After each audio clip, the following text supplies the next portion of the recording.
Welcome to the Forum, your way to keep up with state and community leaders, experts, and local business leaders. This is your chance to hear from and talk to people that affect your life right here in Rim Country. You can express your opinions by calling 474-2427. And remember, the comments and opinions of guests and callers are not necessarily the opinions of KMOG. Welcome to Rim Country Forum. Happy Thursday to you. Happy July 1st to you. It's 6 minutes after 9 o'clock. Charlie Seraphin with you on the Forum. Thanks for listening. Thanks for joining us. If you're listening online at KMOGcountry.com, around the country and around the world, welcome. And we'd love to hear from you. So give us a call if you like, or drop us a line. We want to thank our sponsors before we begin this morning: the Dana Law Group, Banner Health, Payson Medical Center, Pinnacle Propane, Realty Executives Arizona Territory, the Owens Law Firm, and Sunshine Cleaning and Restoration. And we got the power guys in studio today, folks. So you better sit up straight and pay attention. We have Payson Mayor Tom Morrissey with us, and we have Fire Chief Dave Staub. Good morning, gentlemen. Welcome. Good morning, Charlie. And morning. Yeah, morning. How you doing, Charlie? Excellent. It's good to be back. I had a couple of weeks away. I know you did. I had a chance to see some other parts of the country, particularly New Mexico. And Chief, you'll enjoy this. It was 3 nights ago now, but it was about 58 degrees after a full day of rain, and I put the firewood under the RV to keep it dry, and I pulled it out, and I made the nicest bonfire in the pit and roasted some marshmallows. It was kind of like old times, you know, when we could do things like that safely, and it's all good. So you better be careful of investigative media that we follow you around. Yeah, well, I was, I'll tell you what, if they followed me to the campground that we went to, we went to a place called Manzano State Park, and it did not have what you call the glamping services of a lot of RV parks, yeah. And it did have a lot of people. Had one park ranger that made the rounds on a little all-terrain vehicle a couple times, but it was pretty remote. We drove for 3 hours to get to this place, and I counted the cars. There were 11 cars that I saw total, either direction. 11 cars in 3 hours, and 6 of them were in the last 5 miles before we got to the park. Wow. So, in 2 ghost towns that we went through. I don't know. I kept feeling like that was the Twilight Zone. You know, like, oh man, where do we go here? Are you sure? My wife booked the campsite, so I was like, oh, okay. But and the other thing in the terrain, which is really interesting, is it went from high desert, with just a few plants, until within maybe a mile and a half of where the campground was, and we went up a little bit into the campground. All of a sudden, we're in a forest, but it just sort of popped up out of nowhere, and really unusual, to say the least. No, it's striking how the terrain can change. I mean, in the blink of an eye. And I know where my wife and I live. Our property is like at the beginning of the pines. I mean, really, as you come up over the hill, there's a pine forest. So it is. We have the topographies. We have every topography that exists, with the exception of one in our state. And what is the one?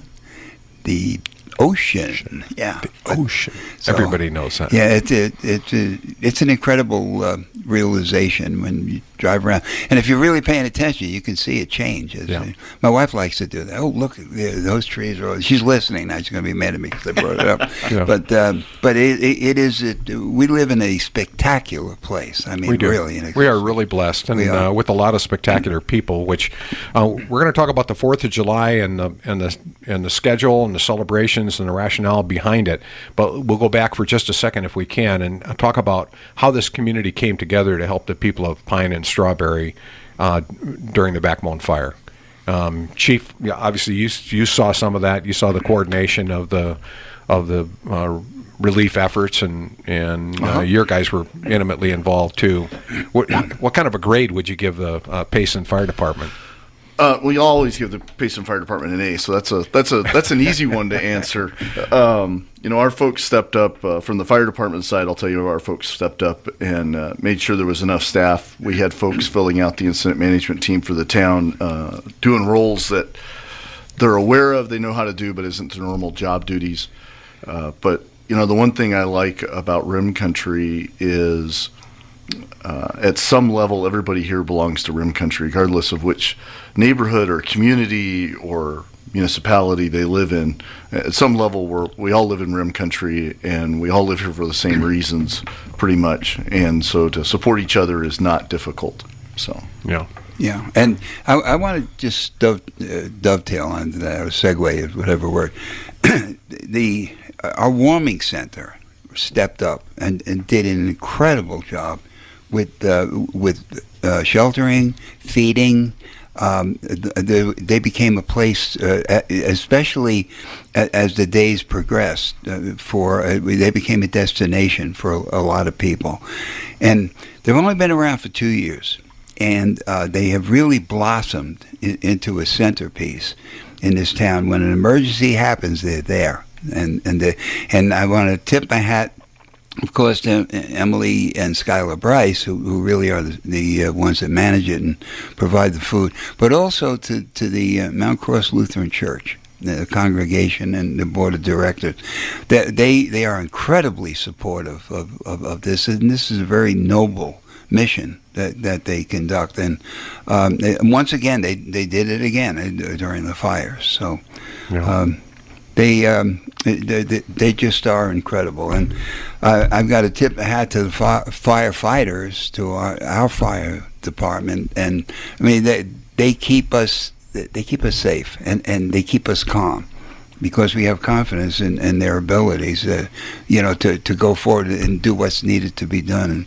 And the fire chief, Staubs, sitting to my left, is one of those folks that come in and say, "Look, this is bad, but it's not that bad," and that's what we need to hear, so that we can relay it to the community. Yeah, so. We just we heard the news segment just a couple of minutes ago about fear and the impact that fear has on a community.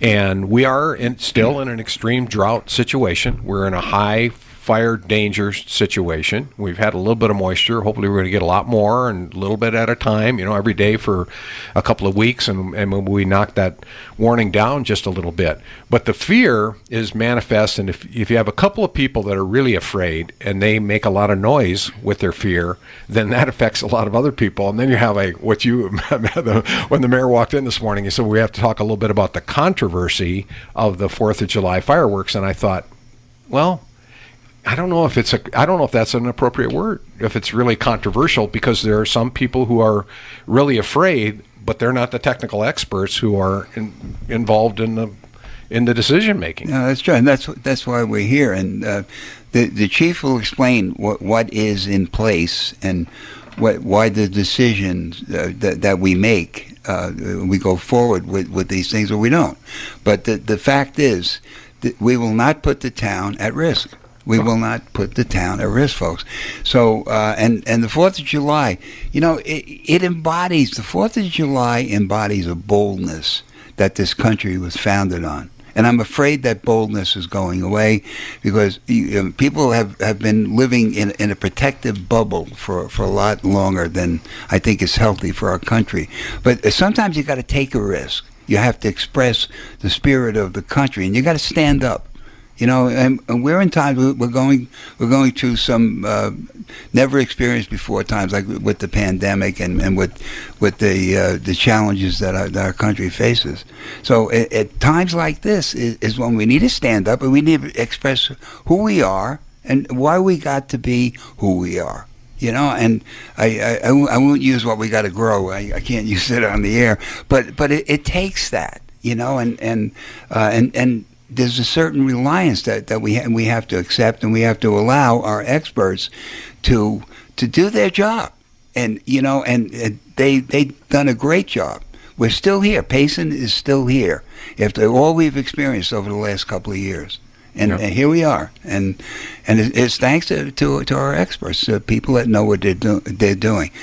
And it's incumbent, when you look at social media and you see some of the things that are on social media, it reminds me of my favorite book. It's a book called The Confederacy of Dunces. And it's a really great book, and I recommend people read it. But the thing is, understand what the facts are. Before you go and say things that, as you said, Charlie, it impacts people. It causes fear. Like with our kids, our children. Susie Tubbs came to me and said, the kids on McCann, they're having nightmares about burning up and blah, blah, blah. Our job is to calm that down. Our job is to reassure these children that we will take care of them. Fear is contagious. It really is. No question. But so is courage. And it's a time for us to stand tall. As a country. I'll get off my soapbox. Okay, Chief. So we're going to go ahead with the fireworks on the 4th of July. Our intent is to go forward with the fireworks on the 4th of July. Something could change between now and then. We got 3 days yet. We've always, so in order to have the fireworks requires a permit that the town issues through the fire department. And we have always held that we have the right up until the launch, and really any time during the launch, to stop the fireworks show if we determine it's not safe. Right. And understand, we've talked a little bit about risk. Having fireworks is not without some risk. Our view is, can we mitigate the risk and manage the risk? And we believe we can. We have for a number of years, using a plan that we continuously revise and update and work on. And we implement a plan that we feel mitigates and manages that risk effectively.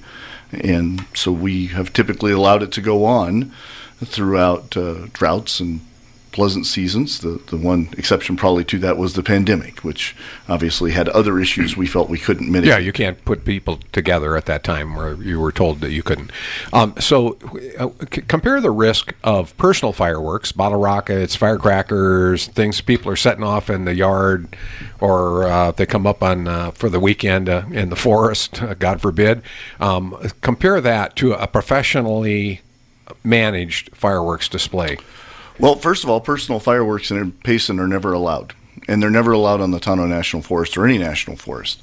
And part of that is because of the undue risk that causes to the community, to the individuals, to everyone around the people that choose to shoot off those fireworks. Whereas a professional show, they have to submit a plan. There's a permit. We have a plan to mitigate that risk. We put personnel down in the park and around the park, qualified personnel with equipment to immediately get on new starts so we can manage and catch those new starts if they happen to have one. We're comfortable with the risk. We launch them over a lake. That doesn't mitigate all the risk. There is the chance of a number of things potentially going wrong, so we mitigate that as well by managing access. The law enforcement community, our police department and their partners manage who can go where they can so we don't get people into the danger areas. And they also manage the other part of that is the whole traffic flow, right? We're putting a bunch of people in a park. There's a potential issue there. They manage that very, very well. Our end is to manage the potential fire and medical issues, and we manage that in a way that we feel is effective. So we're Chief Tischer and I, and actually all of the staff of the town met yesterday. The deputy town managers, the manager, parks director, and Chief Tischer and I, and we're okay, given the current set of circumstances and given our plan to mitigate, that we can safely have a 4th of July fireworks show.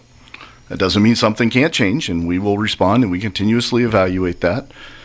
And the other part of that, I guess I'd want to express in that is those people's concerns are heard, they're listened to, we acknowledge them, we're not dismissing them, they're valid concerns. We believe we have a plan that mitigates those concerns. So they're not.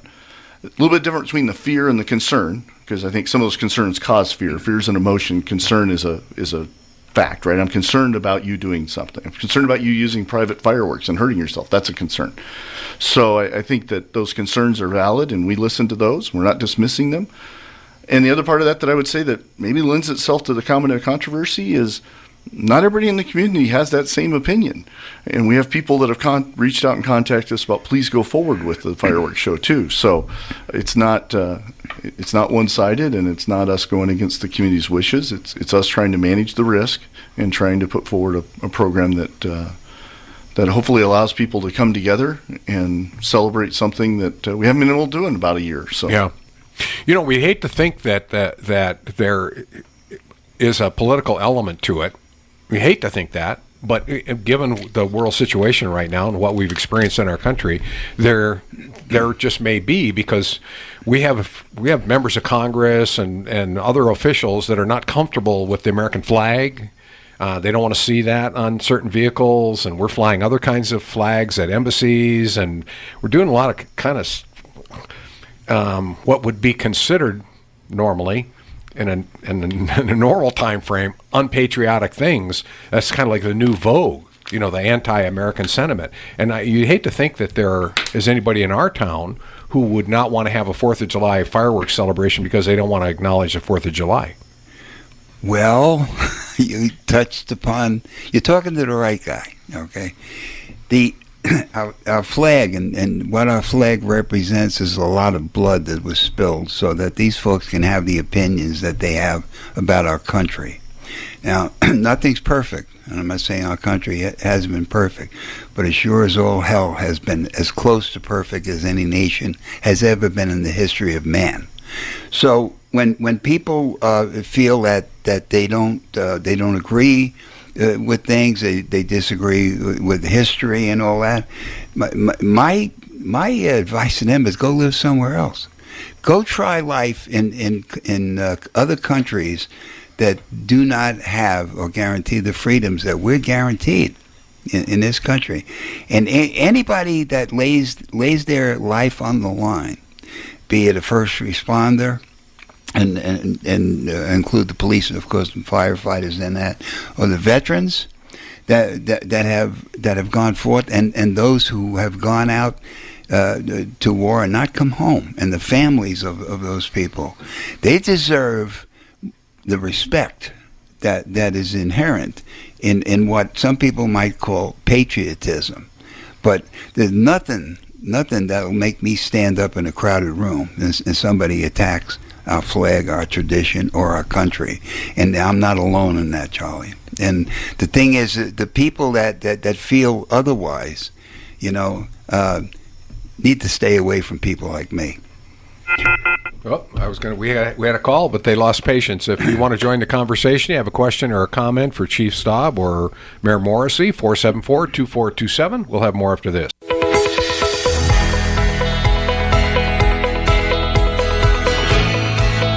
Hey, thank you so much for joining us on the Rim Country Forum here on KMOG in Payson, Arizona, and KMOGcountry.com around the world. I think, Dave, when you were here last time, I thanked all of our listeners in Tibet. We have a colony of monks there that listen to us in a cave, and even though they don't speak English, they are just fascinated by what's going on in Payson. So, and they have very little fire danger there. They don't have a lot of fires in those caves. Too many rocks. Pretty protected, yeah. So that's the current decision. What are some of the factors that could come into play if people are going to say, okay, I'm going to plan my weekend around the scheduled activities, including the fireworks, which would be Sunday night at 9 o'clock. What are some things that might happen between now and then that would force a cancellation of the fireworks? Winds? Are we high winds?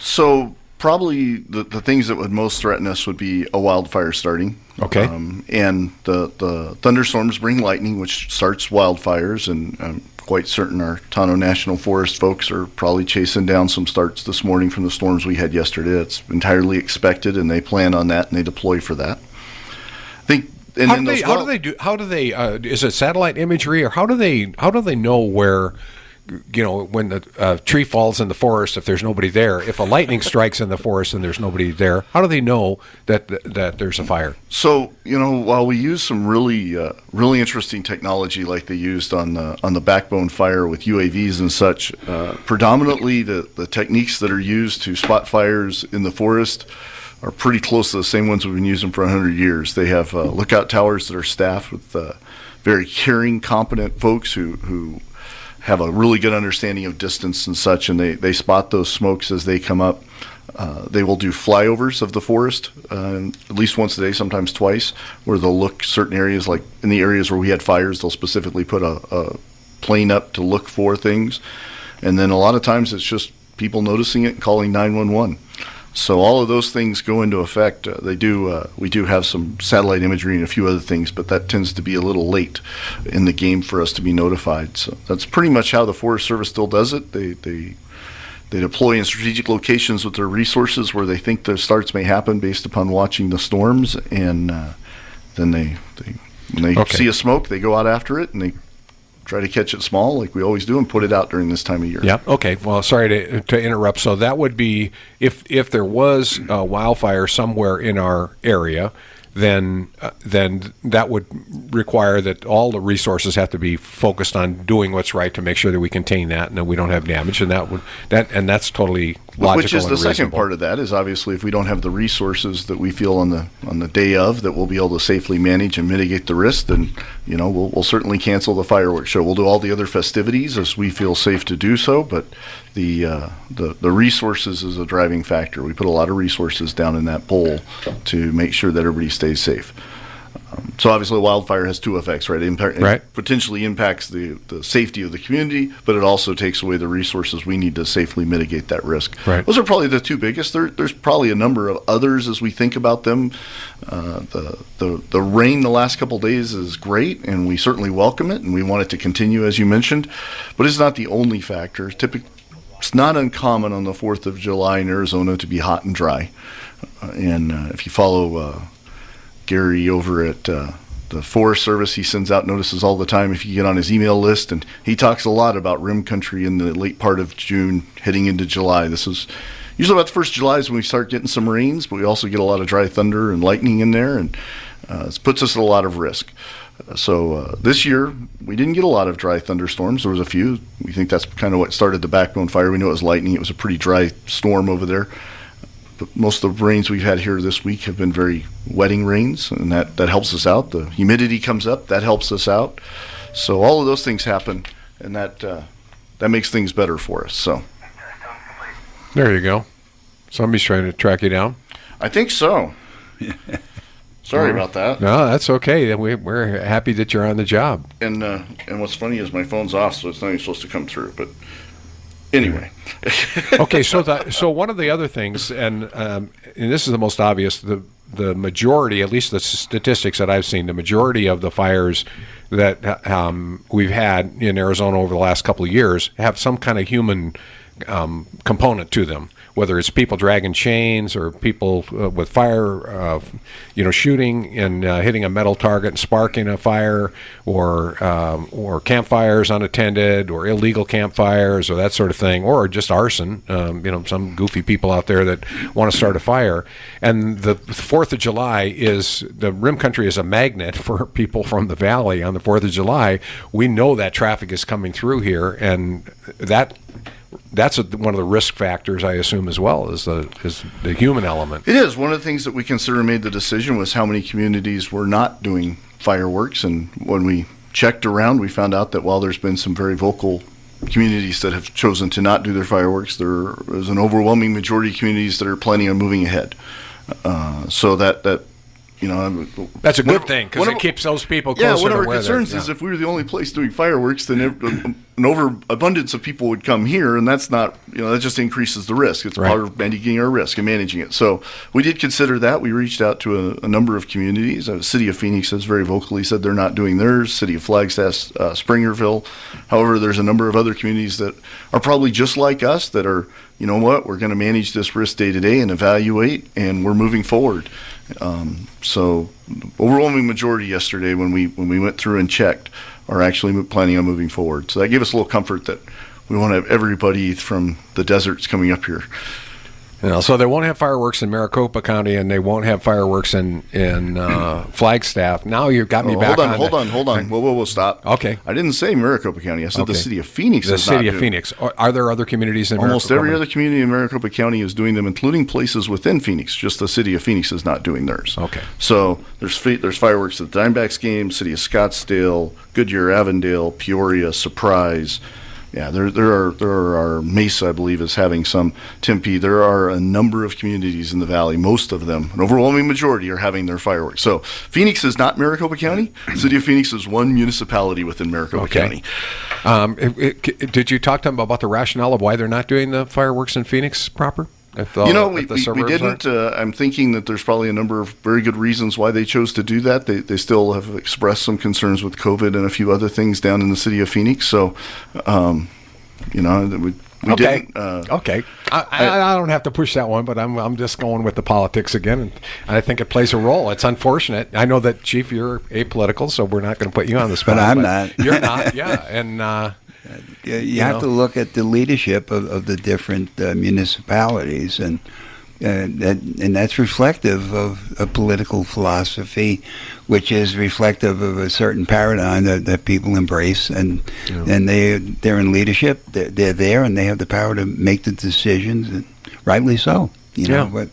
But I'm waiting for that as a campaign slogan: "Embrace fear." I think that's a that's a powerful thing, right? Well, if you get everybody to embrace fear, then you can pretty much control them. Well, that's true, and I think we've seen that in the last year. So, perfect. That's why I said what I said earlier, Charlie, is that this country was not based on fear. The people that brought this country into being risked a great deal, and to make this country, to bring the United States of America together, and we should be strong, and we should honor their memory and their devotion and their purpose. Good morning. Welcome to the forum. Who's on the line? Good morning. It's Bob calling. Just wanted to say our prayers are with you. We're down here in Texas, but I just wanted to put in a good word for Phoenix because last night was a historic moment. It was in L.A., but it's Phoenix to be proud of it. Your sons are coming home, and Arizona should be celebrating that. So I just wanted to put in a good word, say I hope you got that uplifting your spirits a little bit today, and don't be so glum. Okay, thank you, Bob. That's Bob from Dallas. He's one of our regular listeners, and he's listening on the internet today. And congratulations to the Phoenix Suns and all that. Yeah. Right? And all that. And all that. Okay, how about the rest of the celebration? We kind of go through some of the other elements of what's going to happen with the 4th of July here in town. Well, there's a parade. There's a vehicle parade that's going to kick off right across from the community gardens, right across from here, from the radio station, Sunday morning, July 4th at 9 o'clock.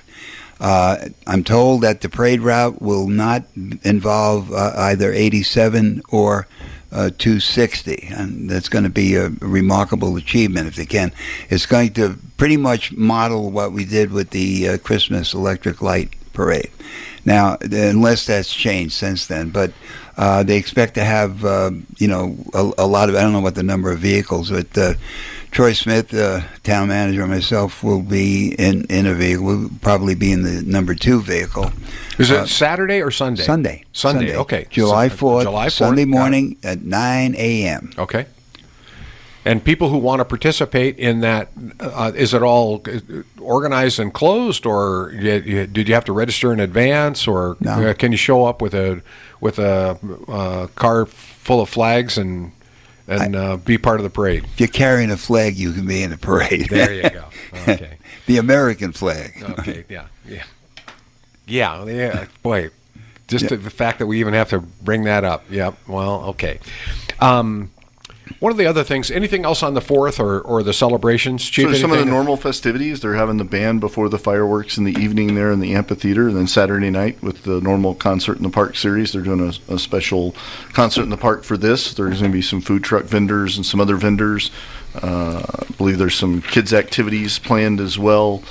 So kind of as I understand it, reading the schedule, it looks like a pretty normal Payson 4th of July. If you haven't been to one, it's a great event. Everybody should come out. It's got to be a little bit more relaxing for the EMTs because it's an alcohol-free kind of environment. It's always a family environment when we do it here in Payson, and that cuts down on your on your EMT activity. It is, you know, significantly. the normal things that we see at the park on 4th of July is we'll have a few scrapes and cuts from people doing some of the activities or falling down. We treat those, and primarily the other ones are heat related. People will be there all day not drinking enough water. Dehydration, yeah. And we have people that come up from the valley who are used to 115, 116 like it's been the last few weeks and think, well, it's a lot cooler, and they don't drink as much water. They don't make sure they stay in the shade, and we have some issues with that. But that's pretty much most of the issues that we see. So, yeah, it is a family-friendly event, and we typically don't have too many problems. There's a pretty good law enforcement presence there, and they certainly have a plan and are prepared to deal with anyone who doesn't contribute to a family fun environment. Yeah, well, it does look like a really great schedule. Pie eating contests and rope pull and just fun stuff for everybody and celebrate our Independence Day. It's a big deal. A pie eating and no donut eating contest, Charlie? No, come on. Tom, we're gonna do that. We're gonna do a Tom Morrissey Memorial Donut Eating Contest. We're gonna have to figure that out. We'll put it together. I'll get Steve in the other room to work on it. 22 minutes until 10 o'clock on the Rim Country Forum. We'll take a little break for some business here. If you have a comment or a question, 474-2427. We're going to get into a couple of the other issues facing the town right after this.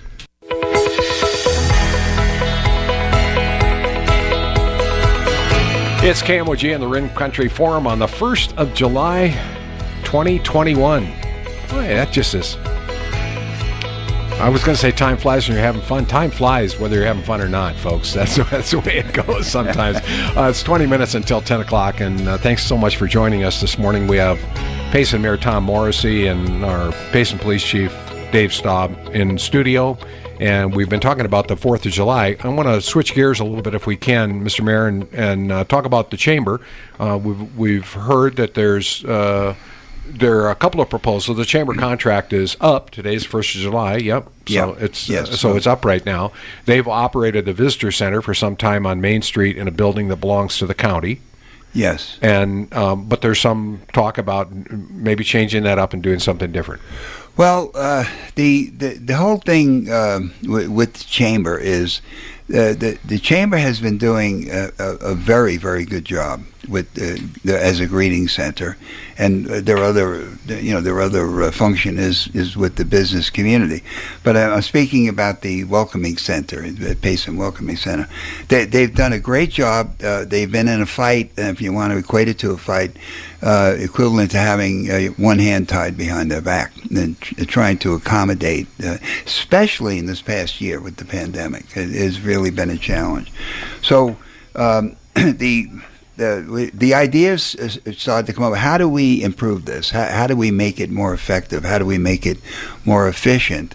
And then the discussion at the council with the town manager has been, well, what do we do? We're coming up on a renewal period with the chamber, and so the decision has been made with both sides. And I was at the meeting the other day where we explored all the options.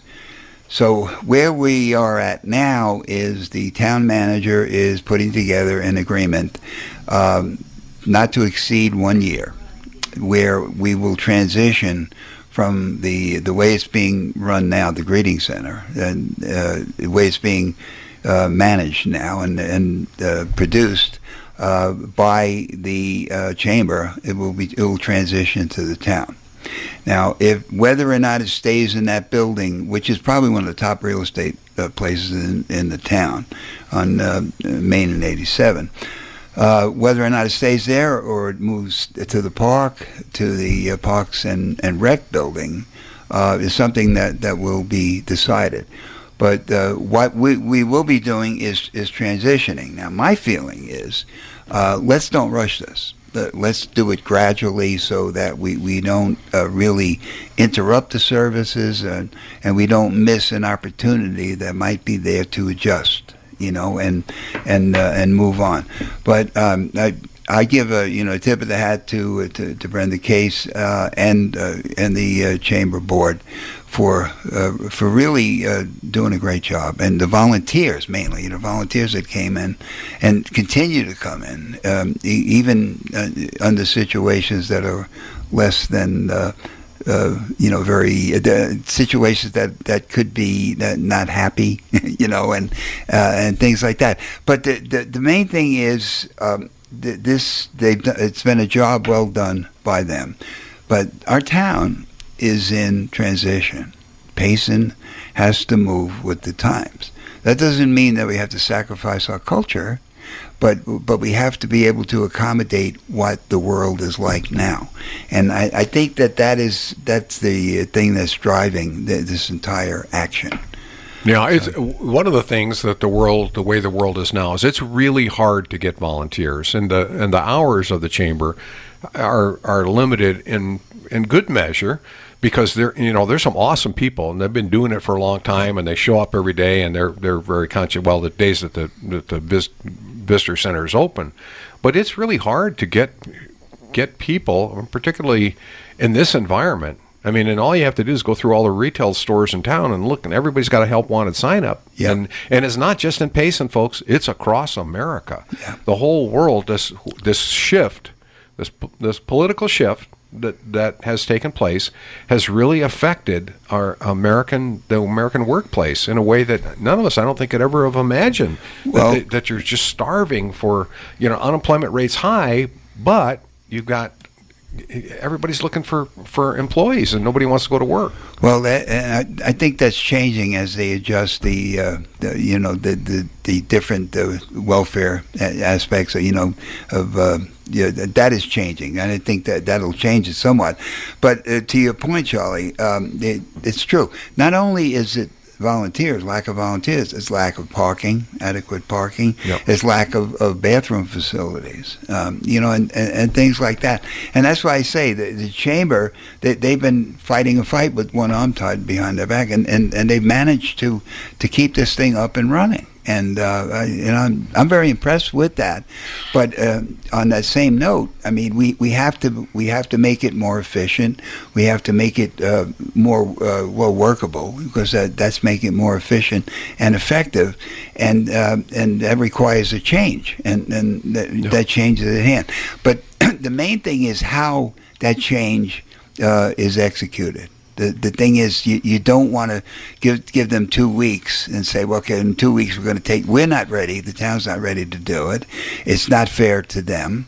I mean, their structure includes the greeting center, and that has to be accommodated, So Yep. the rush to do the change, that's why I support giving it a year, no more than a year to do it. But I believe it's going to take probably close to a year to make this turn this into a working thing. One of the things and it just popped into my head, so it's totally random, and I'm going to involve you in this, Chief, that I think that would really be beneficial to Payson that we don't have, and we have there's ADOT considerations and signage rules and regulations and everything, but we don't really have, for those people coming up out of the valley, we don't have that big informational sign. And if we're going to move the visitor center down to the park, tell people to go down Main Street, they're not going to find it on their own, because most of those people, we know where they go. They either keep going straight or they take a right on 260, and that's their trip through Payson. But a large informational sign directing people to the visitor center, but also in the event of forest situations that we have, fire dangers, traffic, some way to communicate to people who are coming into the community what's going on.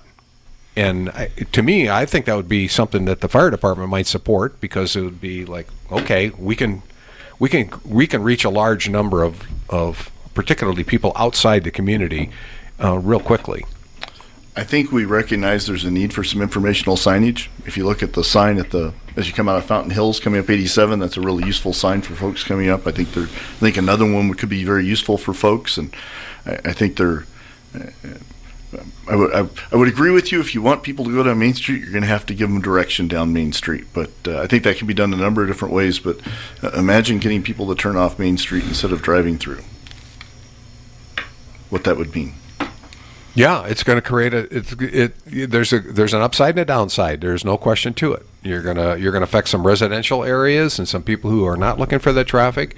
Some people who like the seclusion of the park the way it is now. They enjoy the serenity of it, and they're not looking to share the park with 5,000 strangers every Saturday and Sunday kind of thing. So it's a complex issue, and it's one that I think a year is a good plan, Mr. Mayor, and they have to think all of those kinds of things. So there's a lot of other elements to it. But even on road closures, we've had situations where with accidents at Corvair Curve, where people are still driving into a backup, and we don't have a way to communicate some of the ingress and egress challenges that we have in our so ADOT does have a small signboard as you come into town, just off on the median there, that they use to try to communicate as much as they can as you're coming in.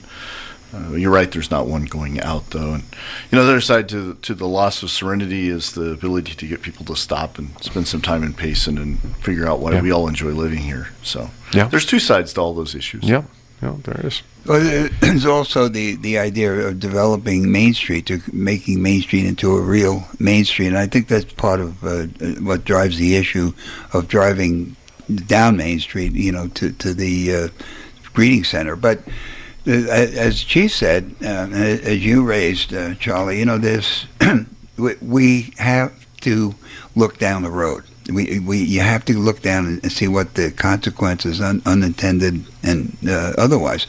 But the thing is, I'm going to be redundant again. I'm going to say what I say all the time. We have to stop playing checkers and start playing chess. I mean, the mindset, the paradigm, and the decisions that had been useful in the past are no longer useful because there are so many consequences to our actions. So we got to look, and we got to play chess. We have to stop playing checkers. Good morning. Welcome to the forum. Who's on the line? Yeah, this is Phil. Hi, Dale.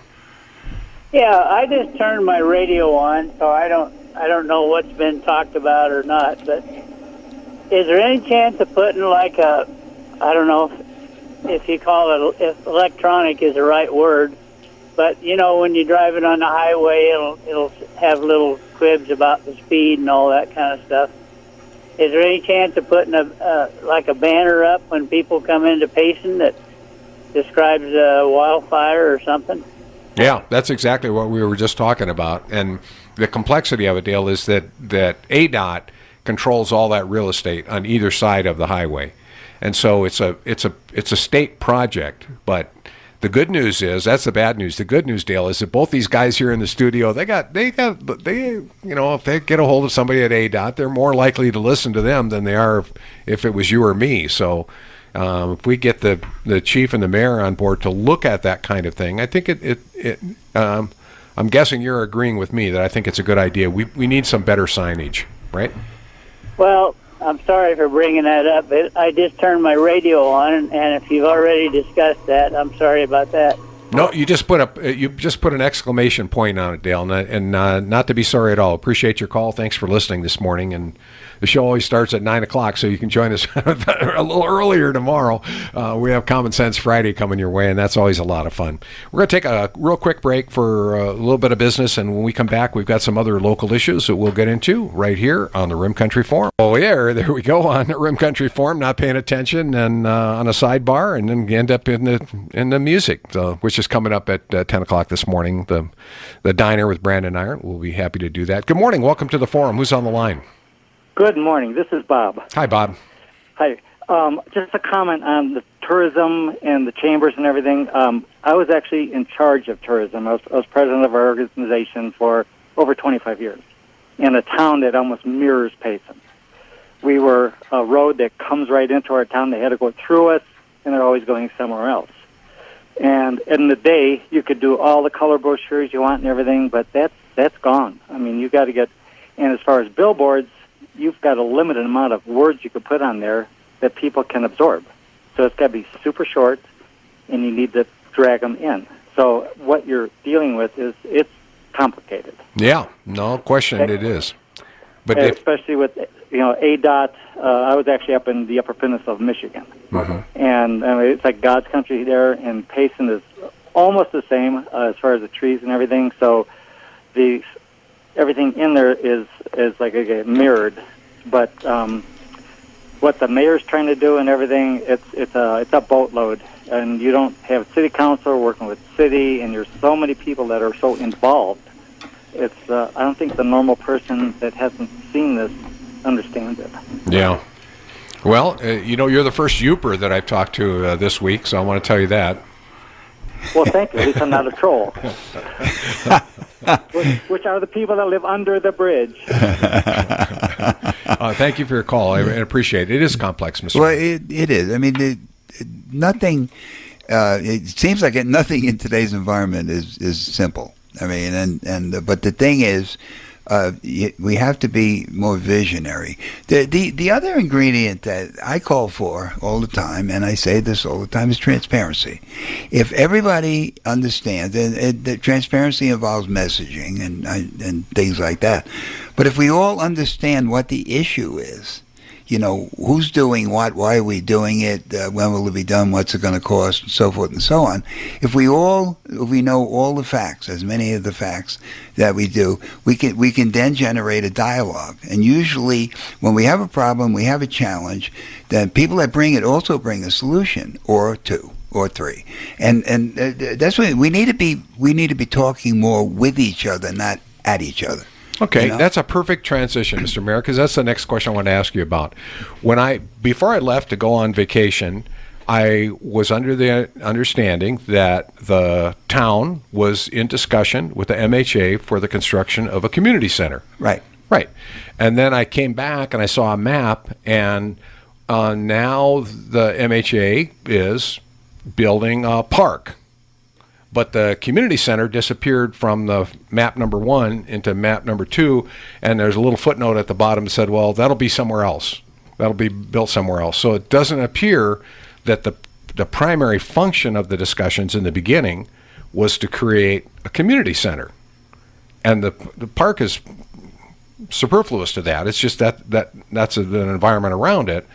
But now, where are we on that? Are there discussions to build a community center, or not? Well, there better be. I mean, when it was first presented to me, and I support the community center, I supported the deal, but that's the linchpin in this thing.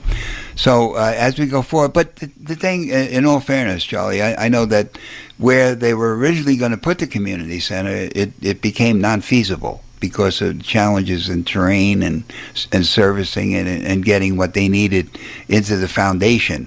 So they were moving it. They're moving it around. Now, I asked that same question, all of a sudden now it's a park. Well, where's the thing that started the entire conversation? But like I say, these things are complex. And I'm going to go back to what I just said a minute ago, transparency.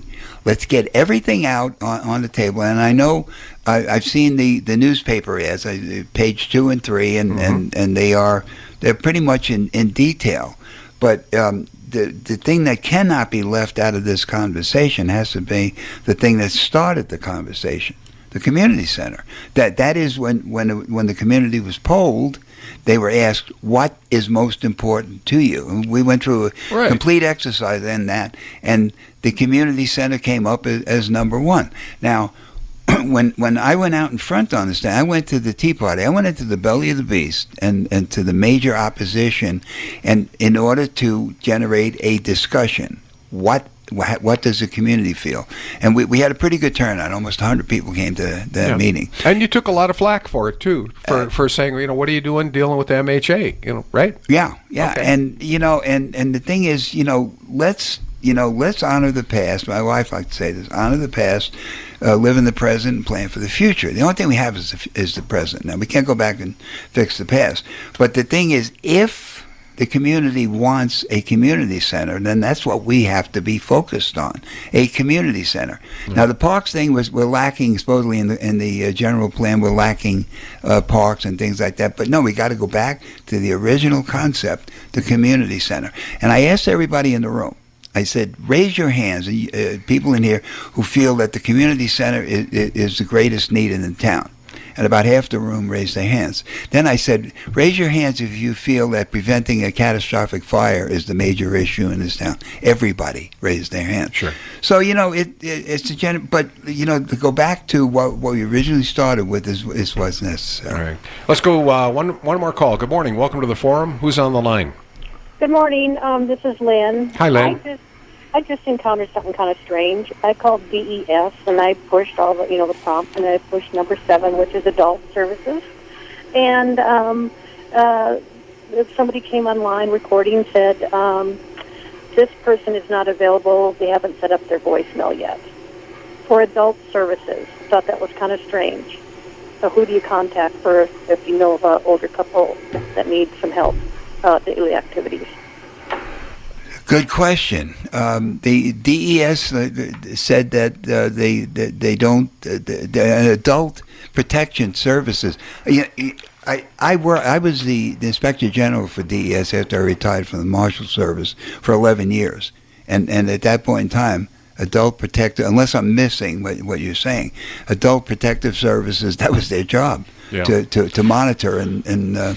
Lynn, unfortunately, we're out of time. We're running up against the top of the hour. But if you would do me the favor, just hold on the line, and I'm going to ask the mayor. Maybe he can help direct you a little bit more after the program here off the air.